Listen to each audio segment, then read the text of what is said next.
Hello guys, അപ്പോൾ ഇന്നത്തെയും പോലെ ഇന്നത്തെ ദിവസം നമ്മൾ തുടങ്ങിയിട്ടുണ്ട്. ഇന്ന് നമ്മൾ ദോശ ചുട്ടോടാണ് തുടങ്ങുന്നത്. കാരണം ഞാൻ എഴുന്നേറ്റ് വന്നപ്പോഴത്തേക്ക് അമ്മ ദോശ ഇടുമായിരുന്നു. ഞാൻ ഇച്ചിരി ലേറ്റായിരുന്നു എണീക്കാൻ വേണ്ടിയിട്ട്. അപ്പോൾ അതിൻ്റെ ഇടയ്ക്ക് ഞങ്ങളിങ്ങനെ കാര്യമൊക്കെ പറഞ്ഞുകൊണ്ടിരിക്കുമായിരുന്നു. അതിനെ ഇതുവരെ എഴുന്നേറ്റിട്ടില്ല. അതിനായി വിളിക്കാൻ പോകണമെന്നൊക്കെ പറയുമായിരുന്നു. അതിനെ പിന്നെ എത്ര വിളിച്ചാൽ പോലും എണീക്കത്തില്ല. ഭയങ്കര പാടാണ് അതിനെ എണ്ണിപ്പിക്കാനൊക്കെ ആയിട്ട്. അപ്പോൾ അമ്മ ഇങ്ങനെ ദോശ ഇട്ടുകൊണ്ട് ഞാൻ അവിടെ കാര്യം പറഞ്ഞൊക്കെ ഇരിക്കുമായിരുന്നു. ഇനി ഞാൻ ബ്രഷ് ചെയ്തിട്ട് വന്നേ ഉള്ളൂ, ഇനി എനിക്ക് കുളിക്കാനൊക്കെ ഉണ്ട്, അതാ പറഞ്ഞുകൊണ്ടിരിക്കുമായിരുന്നു. അപ്പോൾ അതിൻ്റെ ഇടയ്ക്ക് ഞാൻ എന്തൊക്കെയാണ് കറി എന്നൊക്കെ എടുത്ത് നോക്കുമായിരുന്നു. ഇന്ന് സ്കൂളിലത്തേക്ക് എന്തോന്നൊക്കെ നോക്കുമായിരുന്നു. ഏകദേശം ഞാൻ എഴുന്നേറ്റപ്പോൾ തന്നെ എല്ലാം റെഡി ആയിട്ടിരിക്കുവാണ്, എല്ലാം റെഡി ആയിട്ട് വെച്ചതാണ്. അപ്പോൾ അതിൻ്റെ ഇടയ്ക്ക് അമ്മ അതിനായി വിളിക്കാൻ വേണ്ടിയിട്ട് എന്നെ പറഞ്ഞു വിട്ടായിരുന്നു. അപ്പോൾ ഞാൻ അതിനായി വിളിക്കുന്നതാണ്. അതിനെ എത്ര വിളിച്ചിട്ട് എണീക്കുന്നേ ഇല്ല. അതിന ആണ്ടേ ഹായ് പറയൂ അയിന, ഹായ് പറയൂ അയിന. Hello guys. അതിൻ്റെ ഇടയ്ക്ക് അതിനായി എങ്ങനെയൊക്കെ കുത്തിപ്പൊക്കി എണ്ണിച്ചുകൊണ്ടിരിക്കുകയാണ്. അതിന് ഭയങ്കര പാടാണ് എണ്ണിക്കാനൊക്കെ. അവസാനം കംപ്ലീറ്റഡ് അതിനെ എണ്ണിട്ട് കഴിഞ്ഞു. അതിൻ്റെ ഇടയ്ക്ക് ഞാൻ അതിനയുടെ കയ്യിലിട്ട മെഹന്തിയൊക്കെ എടുത്ത് നോക്കുമായിരുന്നു. ഗേയ്സ്, അപ്പോൾ ഇതിൻ്റെ ഇടയ്ക്ക് നമ്മൾ കുളിച്ചിട്ട് വന്നായിരുന്നു. ടൈമിങ്ങിനെ പൊക്കോണ്ടേ ഇരിക്കുവാണ്.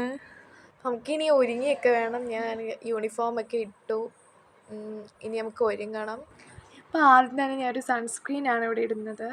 നേച്ചേഴ്സിൻ്റെ ഒരു സൺസ്ക്രീനാണ് കേട്ടോ. ഞാൻ നേരത്തെ ലോട്ടസിൻ്റെ ആയിരുന്നു ഉപയോഗിക്കുന്നത്. ഇതൊന്ന് ട്രൈ ചെയ്ത് നോക്കിയ ശരി നല്ലതാണ്.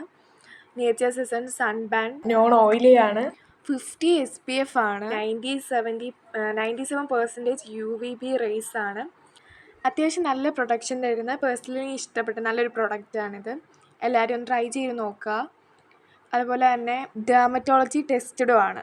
സ്കൂളിൽ പോകുന്നതുകൊണ്ട് തന്നെ ഞാൻ കുറച്ച് മാത്രമേ ഇപ്പോൾ അപ്ലൈ ചെയ്യുന്നുള്ളൂ. നമുക്ക് അത്യാവശ്യം പുറത്തൊക്കെ പോകുമ്പോൾ 2 ഫിംഗർ റൂളിലൊക്കെ അപ്ലൈ ചെയ്ത് നല്ലതായിരിക്കും. ഇനി നമ്മൾ ടാൽക്കം പൗഡർ ഇട്ട് കൊടുക്കുകയാണ്. ഞാൻ അങ്ങനെ അധികം പൗഡർ യൂസും ചെയ്യത്തില്ല. പിന്നെ ഇതിൻ്റെ ആ ഒരു എഫക്റ്റ് മാറാൻ വേണ്ടിയിട്ട് ഇട്ടതാണ്. സൺസ്ക്രീനൊക്കെ ഇട്ട് കഴിഞ്ഞു. അത്യാവശ്യം ഫേസിലുള്ള ആ ഒരു സംഭവങ്ങളെല്ലാം കഴിഞ്ഞിട്ടുണ്ട്. ഇനി നമുക്ക് കണ്ണൊക്കെ എഴുതി കൊടുക്കാം. ഞാൻ ഡാസ്ലറിൻ്റെ ഒരു ഐലൈനറാണ് എടുത്തിട്ടുള്ളത്. ആ സമയത്ത് ഇങ്ങനെ ഓരോന്നൊക്കെ പറഞ്ഞുകൊണ്ടൊക്കെ ഇരിക്കുമായിരുന്നു. ഞാൻ വീഡിയോ എടുത്തുകൊണ്ടിരുന്നപ്പോൾ ഓരോന്നൊക്കെ പറഞ്ഞിങ്ങനെ എടുക്കുമായിരുന്നു. അപ്പോൾ വോയിസ് അത്ര ക്ലാരിറ്റി ഇല്ലാത്തതുകൊണ്ടാണ് നമ്മളിപ്പോൾ വോയിസ് കൊടുത്തത്. അപ്പോൾ ഇതിൻ്റെ ഇടയ്ക്ക് അതിനെ പുറകിൽ കൂടെ വന്ന് നോക്കുമായിരുന്നു. അതിനെ കുളിക്കാനായിട്ട് പോകുന്നേ ഉള്ളായിരുന്നു. അപ്പോൾ അതിൻ്റെ ഇടയ്ക്ക് കണ്ണെഴുതി കണ്ണിനകത്ത് ഐലൈനർ വീണിട്ട് ഇങ്ങനെ എനിക്ക് ഇരിക്കുമായിരുന്നു. നമ്മളെവിടെ പരിപാടി അവതരിപ്പിച്ചാലും ഇങ്ങനെയൊക്കെ തന്നെ. എങ്ങനെയൊക്കെയോ കണ്ണൊക്കെ എഴുതി കഴിഞ്ഞു. താണ്ട് 2 കണ്ണിന് എഴുതി കൊടുത്തിട്ടുണ്ട്. ഇനി നമുക്ക് മുടി കെട്ടാം. അപ്പം ഇങ്ങനെ മുടിയൊക്കെ അടിച്ചു. പിന്നെ മുടി ഇങ്ങനെ ജസ്റ്റ് സിമ്പിളായിട്ട് ഇങ്ങനെ ക്ലിപ്പ് കുത്തിയ പോലെ മാത്രമേ ഉള്ളൂ.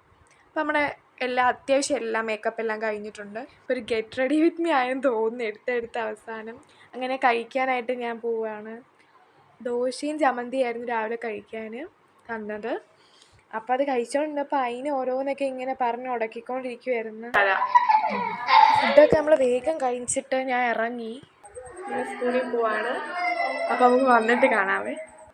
അപ്പം ഞാൻ സ്കൂളിലൊക്കെ പോയി. ഇപ്പോൾ വൈകിട്ടായ സമയം. അമ്മ ഇങ്ങനെ ചായയും ബിസ്ക്കറ്റൊക്കെ കഴിച്ചുകൊണ്ടിരിക്കുമായിരുന്നു. ഞാനും അതിനായി ക്ലാസ് കഴിഞ്ഞ് വരുന്നതേ ഉള്ളായിരുന്നു. അമ്മ അതിനായി സ്കൂൾ വിട്ട് വിളിക്കാൻ പോയായിരുന്നു. അങ്ങനെ അതിന് സ്കൂൾ വിട്ടൊക്കെ വന്നിട്ടുണ്ട്. ഞാൻ സ്കൂൾ വിട്ട് വന്നു. വീഡിയോ എടുക്കാൻ ഇച്ചിരി താമസിച്ചായിരുന്നു. ചായയൊക്കെ കുടിച്ചു. അപ്പോൾ നമ്മുടെ ഇന്നത്തെ വീഡിയോ ഇത്രയേ ഉള്ളൂ. ബൈ.